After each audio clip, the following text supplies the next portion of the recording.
Hello दोस्तों। तो आज सुबह सुबह नैनीताल से आपका स्वागत है। आज है मंगलवार का दिन और डेट है आज 23 जनवरी। तो आज मेरी यात्रा है टनकपुर की तरफ। तो मैं किसी काम के लिए जा रही हूँ, टूरिज़्म से रिलेटेड। और अभी सुबह सुबह नैनीताल के जो दर्शन हैं वो बहुत ही कमाल के होते हैं। तो आज सुबह सुबह का नैनीताल दिखाती हूँ आपको। तो देखिए, सुबह सुबह नैनीताल की खूबसूरती कुछ इस तरह की होती है। बेहद ही खूबसूरत नज़ारा हमारे खूबसूरत से शहर का। सुबह सुबह का टाइम है। मैं हूँ अभी तल्लीताल में। तो आप देख सकते हैं लेक में जो रिफ्लेक्शन आ रहा है कितना खूबसूरत है वो। बिल्कुल शांत पानी है, नीला आसमान है, नीले आसमान का रिफ्लेक्शन खूबसूरत सा। और इधर देखिए सारी बोट्स पे झंडे लगे हुए। तो बहुत ही शांत और बहुत ही खूबसूरत सुबह होती है नैनीताल की। तो अभी समय हुआ है 8 बज चुका है। अभी अगर आप 1 घंटे और पहले आते तो और ज़्यादा शांति मिलती। फ़िलहाल अभी बहुत ही खूबसूरत लग रहा है। देखिए, अद्भुत नज़ारा नैनीताल का। तो इस नज़ारे को आँखों में कैद करके मैं निकलती हूँ कुछ दिन नैनीताल से दूर। तो चलिए जर्नी शुरू करते हैं। तो दोस्तों, जर्नी मेरी शुरू हो चुकी है और मैं निकल चली हूँ नैनीताल से हल्द्वानी की तरफ। तो हल्द्वानी से फिर उसके बाद मैं बस लूँगी टनकपुर के लिए।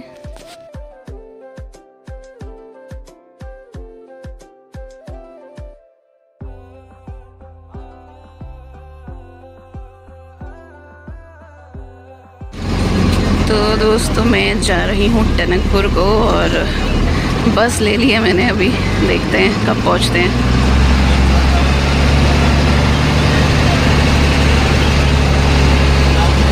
प्लेन्स में बहुत ही गंदा भयानक सा कोहरा लगा है और बहुत ही ठंडा मौसम है।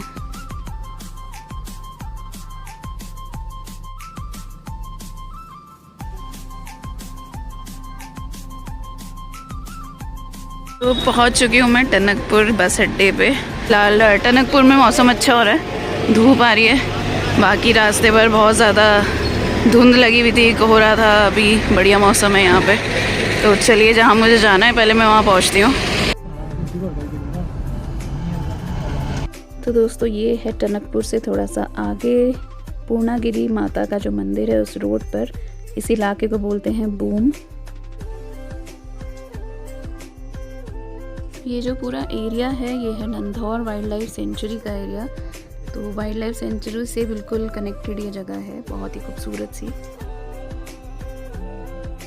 ये नंधौर वाइल्ड लाइफ सेंचुरी का आउटर जोन, महाकाली रिवर का ये राफ्टिंग पॉइंट। और यहीं से तो दोस्तों, हम आए थे चूका विलेज घूमने के लिए, जो कि टनकपुर से लगभग 30 किलोमीटर मेरे ख्याल से है अप्रॉक्सीमेटली। बहुत ही खूबसूरत जगह है, देखिए। तो ये है कल बहती हुई काली नदी, जिसका उद्गम काला पानी पे है। जहाँ मैंने आपको दिखाया था ओम पर्वत के बेस में काला पानी, वहाँ से नदी ये निकलती हुई आती है और इंडिया और नेपाल का बॉर्डर बनाती है। तो सामने के जो पहाड़ आप देख रहे हैं ये है नेपाल और हम लोग अभी हैं इंडिया वाली साइड में।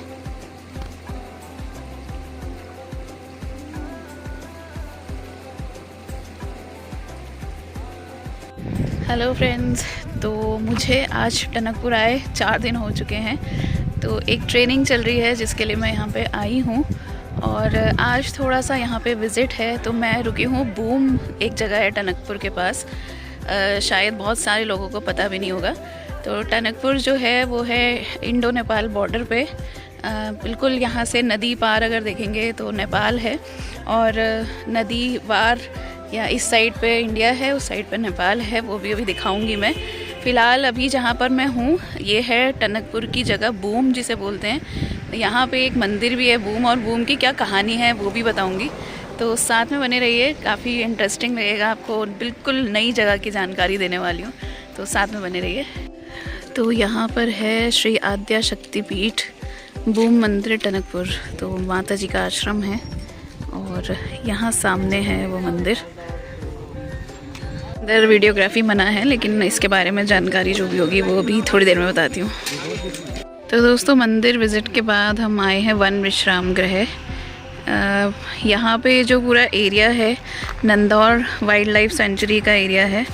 नंदौर का एरिया जहाँ पे टाइगर भी आजकल खुलेआम घूम रहा है, और अभी कुछ दिन पहले ही एक लेडी पे अटैक किया है टाइगर ने। वो टाइगर जो है बूढ़ा हो चुका है, इसलिए अब वो शहरों की तरफ निकलने लगा है खाने की तलाश में, क्योंकि उससे शिकार नहीं होता है। तो थोड़ा सा ये एरिया भी ख़तरनाक चल रहा है, क्योंकि टाइगर अटैक्स यहाँ पे चल रहे हैं, लेकिन लोगों को इस जगह के बारे में जानकारी नहीं है। ये जो एरिया है नंदौर वाइल्ड लाइफ सेंचुरी का एरिया है, और जगह जगह पे यहाँ पे बहुत ही सुंदर सुंदर जंगल हैं। और यहाँ पे अभी बच्चों का कुछ क्लास चल रही है। तो ये है पुराना यहाँ का रेस्ट हाउस। तो ये है सामने खूबसूरत सा फॉरेस्ट का रेस्ट हाउस। तो हमारे साथ किरण चंद जी हैं, जो कि बहुत ही एक्सपर्ट हैं टूरिज़्म के फील्ड में, और हमारे गुरुजी भी हैं। तो किरण चंद जी बताएंगे थोड़ा सा इस जगह बूम के बारे में, क्या इसकी हिस्ट्री है। दोस्तों, अभी जैसे कि अदिति जी आपको दिखा रही हैं हमारे पीछे, तो ये एक बूम जो ऑफबीट डेस्टिनेशन है टनकपुर सिटी के और चंपावत डिस्ट्रिक्ट के अंदर। कहते हैं कि ये जो बूम गेस्ट हाउस है, यहाँ पे जो हमारे टिम्बर सम्राट थे, टिम्बर किंग दान सिंह मालदार जी, अंग्रेजों के शासन काल में यहाँ पे जो लकड़ियों का व्यापार करते थे, तो ये लकड़ियों का व्यापार का मैनेजमेंट यहाँ देखते थे, और वो लकड़ियाँ यहाँ पे इकट्ठा हुआ करती थी। फिर बाद में अंग्रेजों ने भी इस गेस्ट हाउस का और इस एरिया का प्रयोग किया। तो बूम का मतलब लिटरली मीनिंग है कि एक बैरियर, और जहाँ पे कोई चीज़ इकट्ठा होती है तो इस जगह को बूम कहा गया। तो यहाँ पे लकड़ियों को इकट्ठा किया जाता था। तो यहाँ पे अभी आप लोगों ने देखा होगा कि पुराने ज़माने की नाव है, रेलवे के ट्रैक हैं, अभी तो दिखाऊंगी। हाँ, अभी आप दिखाएंगी उनको जी। तो उसका प्रयोग किया जाता था। पहाड़ों से लकड़ियाँ यहाँ पे नहर के द्वारा आती थी, टनल के द्वारा, फिर यहाँ से नेपाल जाती थी, नेपाल से भी यहाँ आती थी। तो ऐसे वो अपना ट्रेड किया करते थे अंग्रेज। और जिम कॉर्बेट साहब भी जब अपने मैन ईटर हंटिंग एक्सपीडिशन में निकले यहाँ से ताक और पिथौरागढ़ और घाट और देवी धुरा की तरफ, तो यहाँ पे वो रुके। यहाँ पे गेस्ट हाउस का वो यूज किया करते थे। और नीचे जो नदी है, अदिति जी नदी भी आप दिखाएंगे, तो नदी में वो एंगलिंग भी करते थे, और एंगलिंग का भी वो आनंद लेते थे। तो ये छोटी सी ब्रीफ इंट्रोडक्शन है बूम गेस्ट हाउस का और इस जगह का। ठीक है। तो अभी आगे देखते हैं नदी में जहाँ से वो आता था, टिम्बर आता था, वो जगह देखते हैं। तो मेन जो फॉरेस्ट गेस्ट हाउस है वो यहाँ पर है। ऊपर बड़े अच्छे वल्चर्स दिखाई दे रहे हैं। तो इस जगह पे आके जिम कॉर्बेट यहाँ पे रुका करते थे, टाइगर एक्सपीडिशन जब उन्होंने किया था मैन ईटर्स वाला। अभी आगे देखेंगे, यहाँ से इस तरफ कहीं है। किरण जी यहाँ पे एक और जानकारी देना चाहते हैं। किरण जी बताइए। अदिति, ये जो हमारे पीछे है जी, यही जो गेस्ट हाउस है अभी रेनोवेट किया गया है इसको। इसी गेस्ट हाउस में जिम कॉर्बेट साहब रुका करते थे। वो पैदल रामनगर से आते थे, पैदल, हाँ पैदल ट्रैक करके, जब भी वो हंटिंग एक्सपीडिशन में आते थे यहाँ रुक के। वो उनको इतनी अद्भुत ये जगह लगी कि यहाँ पे वो एंगलिंग का आनंद लेते थे, हफ्तों रुकते थे और यहाँ पे रिफ्रेशमेंट करते थे। और कहते हैं कि वो जंगलों में जाके चिड़ियाओं से, वाइल्ड लाइफ से बातें भी किया करते थे। तो जिम कॉर्बेट साहब जैसा नेचर लवर और वाइल्ड लाइफ लवर अभी हमारे इस भारत की हिस्ट्री में बहुत ही बिरले हैं। लेकिन हंटिंग एक्सपीडिशन उन्होंने किया, वो एक अलग मैटर होता था कि ह्यूमन बीइंग को कोई हार्म कर रहा है तो वो करते थे, लेकिन वो वाइल्ड लाइफ लवर भी थे। धन्यवाद, थैंक यू। तो दोस्तों, ये है शारदा नदी, जो कि यहाँ आके शारदा हो जाती है। ऊपर से जब ये नदी आती है तो इसका एक्चुअल नाम है महाकाली, जो कि मैंने आपको दिखाई थी व्यास वैली में। तो ये देखिए, ये आ रही है ओम पर्वत के नीचे से ये नदी निकल के काला पानी से, और यहाँ आते आते इसका नाम हो जाता है शारदा। तो इस नदी के जो पार उधर वाला पोर्शन है वो है नेपाल, और इधर है इंडिया। तो सामने जो पहाड़ आपको दिखाई दे रहे हैं वो सब है नेपाल के पहाड़, यानी कि पूरा नेपाल है। और नदी का कलर आप देख सकते हैं, बहुत ही खूबसूरत रंग है इस नदी का, बहुत ही क्लीन वाटर है। और इसी नदी से वो जो लकड़ियाँ बहाते थे ऊपर से, वो इसी नदी से यहाँ पे पहुँचती थी, और यहाँ पे स्लीपर्स जो होते थे उनको इकट्ठा किया जाता था। तो दो जगह होती थी ऐसी, एक यहाँ पे है टनकपुर में, और एक जगह है काठगोदाम में, जहाँ पे लकड़ियाँ इकट्ठा की जाती थी। तो सामने आप देख सकते हैं बहुत ही खूबसूरत सा नज़ारा है। तो चलिए नदी के थोड़ा और पास चलते हैं अभी। ऊपर से जब हम ट्रेन आती थी बोलते हैं लकड़ियाँ लाने के लिए, नदी पर लकड़ियाँ रोकी जाती थी, वो इसी टनल में लाके रोकी जाती थी। यहीं पे पकड़ के सारी टनल में इकट्ठा की जाती थी, फिर यहीं से ले जाते थे लकड़ियाँ। और ये वही टनल है अंग्रेजों की बनाई हुई, अभी भी पक्की है। हमारी इंडियन गवर्नमेंट कितनी 10 साल में टूट गई है, 2 साल में टूट गई, वैसी टनल नहीं है। खड़े हैं इसके सारे लोग, कुछ नहीं हो रहा है। तो ये उतनी पुरानी टनल है और ये टनल अभी इतनी लंबी है, लगभग गाँव के अंदर से होते हुए जाती है बहुत दूर तक। हमारे गाँव के बीच बीच में बहुत सारी टनल है, वहाँ कुएँ बने हुए हैं। तो दोस्तों सामने दिखाई दे रही है टनल। तो इस तरह की ये टनल बनाई गई थी जहाँ पे लकड़ियों को रोका जाता था नीचे बहने से अंग्रेज़ों के टाइम पे। तो बहुत ही दिमाग से और बहुत ही टेक्निक के साथ ये टनल बनाई गई है। और ये टनल काफ़ी बड़ी थी जो कि अभी आपदा में ये टूट चुकी है। तो काफ़ी सारी यहाँ पे टनल्स इस तरह की बनाई गई थी। तो ये पूरा टनल का रास्ता कुछ ऐसे बनाई गई थी शारदा नदी पे। तो ये बड़ी ही खूबसूरत सी जगह है, बीच जैसा बिल्कुल रेत ही रेत है यहाँ पे। तो उत्तराखंड की कुछ ऑफ बीट सी डेस्टिनेशन है ये कुमाऊँ रीजन की, जहाँ पे अभी लोगों को ज़्यादा जानकारी नहीं है, लेकिन आने वाले टाइम पे जगह बहुत डेवलप होगी, क्योंकि ये आदि कैलाश का जो रूट है, एक रूट यहाँ से भी बन रहा है टनकपुर के रास्ते। तो ये जगह आने वाले टाइम में डेवलप होने वाली है काफ़ी ज़्यादा, और बहुत ही खूबसूरत ये जगह है। तो दोस्तों सिविक सेंस की मैं हमेशा बात करती हूँ। ये आप देख सकते हैं सामने लोग यहाँ पे पीने के लिए आते होंगे, पार्टीज़ करने के लिए। और यहाँ पे आप देख सकते हैं पूरी बॉटल फोड़ के गए हैं। ये मुझे समझ नहीं आता कि कौन सा लोगों का एंजॉयमेंट है। आपने अगर पीनी है पीजिए, लेकिन बॉटल भारी जब उठा के लाते हैं तो उसको वापस खाली ले भी जा सकते हैं। तो ये हमेशा ही मैं बोलती हूँ कि अपना कूड़ा जो है वो अपने साथ कैरी कीजिए, इधर उधर मत डालिए। लेकिन लोग पता नहीं क्या सोच के बॉटल यहाँ पे फोड़ के गए हैं, वो किसी के लिए भी नुकसानदायक हो सकता है। तो ये बहुत ही गलत बात है। आप लोग कहीं भी जा रहे हैं पार्टी कीजिए, एंजॉय कीजिए, लेकिन अपना कूड़ा अपने साथ कैरी कीजिए, वो सबसे ज़्यादा इम्पॉर्टेंट चीज़ है। तो आज मेरी यात्रा है माँ पूर्णागिरी के धाम के लिए। तो आज मैं जा रही हूँ पूर्णागिरी जी के दर्शन को, और आपको भी करवाती हूँ दर्शन। तो भैरव मंदिर तक गाड़ी जाती है और उसके बाद आपको पैदल यात्रा करनी पड़ती है माँ के दर्शन के लिए। तो फ़िलहाल अभी भैरव मंदिर जहाँ पर है वहाँ पे हम अपनी गाड़ी पार्क करेंगे और उसके बाद फिर ऊपर की चढ़ाई शुरू करेंगे। तो दोस्तों ये है प्रवेश द्वार। अब यहाँ से पैदल रास्ता शुरू होता है। तो कुछ इस तरह की दुकानें आपको पूरे रास्ते भर यहाँ पे मिलेंगी। फ़िलहाल आजकल यहाँ पे शांति सी है, तो भी ज़्यादा भीड़ नहीं है।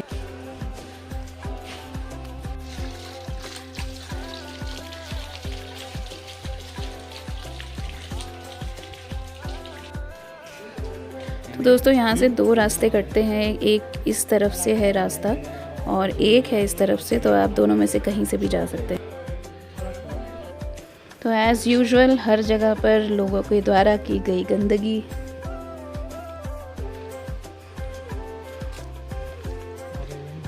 सफाई भी करवा दो करके जब तक।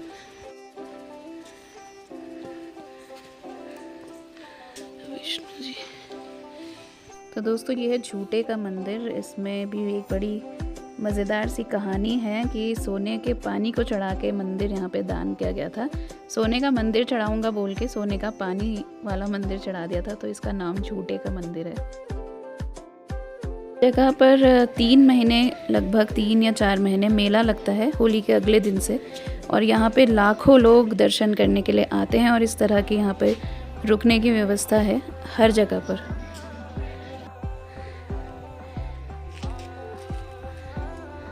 हेलो, हाँ जी हाँ जी, हो गया, कर तो दिया आपने सॉल्व को, आपकी मेल आ गई थी, हो गया था सॉल्व। हाँ हाँ। तो इन सीढ़ियों से पहले आपको अपने शूज़ यहीं पर उतारने होंगे और आगे जाना पड़ेगा नंगे पाँव। तो ये सीढ़ियाँ चढ़ते चढ़ते हम चलते जा रहे हैं माता के दर्शनों के लिए। तो हम ऊपर पहुंच चुके हैं और यहाँ से विहंगम ये दृश्य जो दिखाई दे रहा है, वाह बहुत ही खूबसूरत है। तो दोस्तों बहुत सारे बंदर हैं यहाँ पे, तो बंदरों से सावधान रहिए क्योंकि प्रसाद छीनने के लिए आते हैं बंदर, यहाँ बहुत सारे हैं। तो यहाँ से है व्यू पॉइंट और बड़ा ही खूबसूरत नज़ारा दिखाई देता है। थोड़ी सी धुंध है आज इसलिए इतनी क्लैरिटी नहीं है, लेकिन बहुत ही खूबसूरत है। तो ये देखिए यहाँ से शारदा नदी का खूबसूरत सा नज़ारा, एक साइड इंडिया एक साइड नेपाल, और काफ़ी ज़्यादा मान्यता है इस मंदिर की। ऐसा माना जाता है कि माता सती की नाभि यहाँ पर गिरी थी और उसके बाद यहाँ पर शक्तिपीठ बना है जो कि पूर्णागिरि धाम कहलाया जाता है। लाखों की संख्या में लोग यहाँ पे दर्शन करने के लिए आते हैं जिन दिनों यहाँ पे मेले का टाइम होता है। तो अभी फ़िलहाल खाली मंदिर है तो दर्शन करके अच्छा लग रहा है अभी। तो दोस्तों सामने देखिए चट्टान के ऊपर बसा माता का धाम, बिल्कुल खड़ी चट्टान पे मंदिर है और इसके आसपास का इतना सुंदर सा दृश्य है। तो दोस्तों ये है मुख्य मंदिर पूर्णागिरि माँ का, और इस मंदिर के लिए माना जाता है कि माता सती की नाभि इस जगह पर गिरी थी, जिसके बाद यहाँ पर पूर्णागिरि शक्तिपीठ बना और इस मंदिर को उसी शक्तिपीठ के रूप में पूजा जाता है।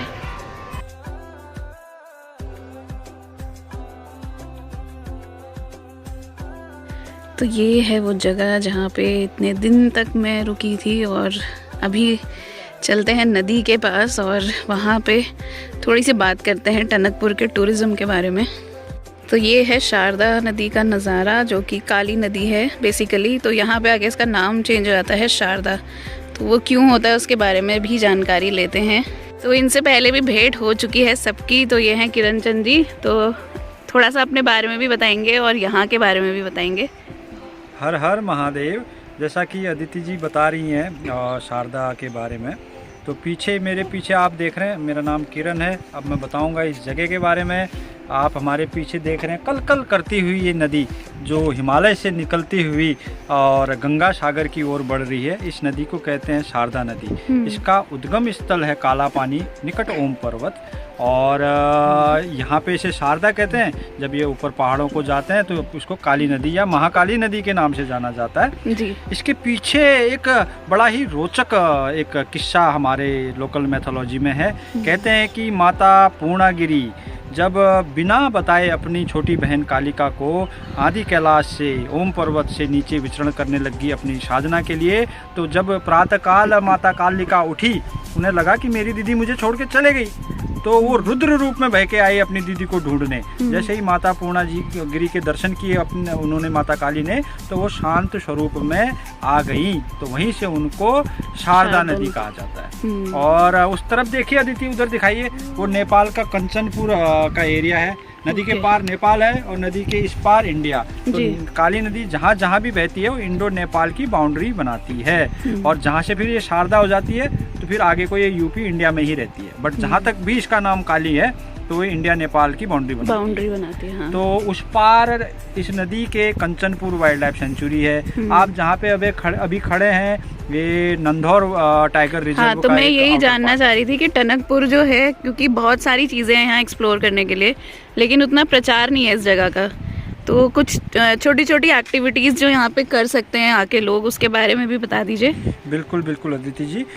ऑफ टूरिज्म का शौकीन रखने वाले जो टूरिस्ट हैं, ट्रैवलर्स हैं, तो उनके लिए ये जगह स्वर्ग से कम नहीं है। ये जो टनकपुर है हमारा बूम है, और ये शारदा बासिन है, ये बहुत ही ज़बरदस्त ऑफ बीट एक पैकेज है। जो भी ट्रैवलर अगर ऑफ बीट टूरिज्म का पार्ट लेना चाहें तो चंपावत ज़िले में एक ये सुंदर सी जगह है बूम, और इससे आगे आप जाएंगे चूका विलेज। तो एक्टिविटीज़ में बता दूं, यहाँ पे कोई जो भी टूरिस्ट आए, यहाँ पे बहुत सारी एक्टिविटीज़ हैं। जैसे कि स्पिरिचुअल एक्टिविटी में लें तो माता पूर्णागिरि के शक्तिपीठ का दर्शन कर सकते हैं, और यहाँ पे ब्यानधुरा मंदिर के दर्शन कर सकते हैं। श्यामला ताल जा सकते हैं जहाँ पे विवेकानंद आश्रम है, और आदि शक्तिपीठ भी एक यहाँ पे है बूम में ही है, उस मंदिर के भी दर्शन आप कर सकते हैं। और एडवेंचर एक्टिविटीज़ में यहाँ पे आप ट्रैकिंग कर सकते हैं, हाइकिंग कर सकते हैं, और वाटर राफ्टिंग कर सकते हैं, कयाकिंग कर सकते हैं। क्योंकि राफ्टिंग का यहाँ पे बहुत अच्छा पॉइंट भी है ना। जी जी जी जी, यहाँ पे डे राफ्टिंग भी होती है अदिति, और यहाँ पे लॉन्ग रिवर एक्सपीडिशन भी होते हैं। अगर किसी के पास टाइम नहीं है, वो फैमिली ट्रिप करना चाहता है एडवेंचर का, तो यहाँ आए, डे राफ्टिंग करे और अपना आनंद ले। और अब तो यहाँ पे कैंप्स भी खुल चुके हैं, रिवर कैंप है, वहाँ भी एकोमोडेट हो सकते हैं वो लोग। बिल्कुल, चलिए, थैंक यू सो मच। हर हर महादेव, धन्यवाद। तो फाइनली दोस्तों, ये वो एरिया है जहाँ पे पैरामोटरिंग होती है। तो ये मेरे ख्याल से उत्तराखंड में सिर्फ इसी जगह पे से पैरामोटरिंग होती है। कुछ अच्छी सी एक्टिविटीज़ हैं। तो आप देख सकते हैं कुछ इस तरह से यहाँ पे पैरामोटरिंग कराई जाती है। और आजकल यहाँ पे पैराग्लाइडिंग और पैरामोटरिंग के जो पायलट्स हैं उनको ट्रेनिंग भी दी जा रही है। तो ट्रेनिंग देते हैं, गुजरात से आए हैं मिस्टर अमित परमार, जो कि इंडियन एयरफोर्स में काम कर चुके हैं, इंडियन एयरफोर्स से रिटायर हुए हैं और अभी यहाँ पे पैरामोटरिंग करवा रहे हैं। तो बड़ा अच्छा ये एक एक्सपीरियंस रहता है और मुझे लगता है कि सबको एक ना एक बार ये एक्सपीरियंस ज़रूर लेना चाहिए। तो यहाँ से आप व्यू देख सकते हैं, बहुत ही खूबसूरत दिखाई देता है। तो ये वीडियो जो है ये ख़ास पैरामोटरिंग के लिए ही है, इस तरह से करवाते हैं। तो आप भी आनंद लीजिए, एंजॉय कीजिए पैरामोटरिंग का इस जगह पर जाकर। तो दोस्तों, नैनीताल लौटते हुए रास्ते में पड़ता है नानक मत्ता साहिब। तो नानक मत्ता के भी दर्शन मैंने करे और बड़े ही अच्छे मौके पे मैं यहाँ पे पहुँची हूँ। बहुत ही खूबसूरत ये गुरुद्वारा है। यहाँ पे कुछ इस तरह का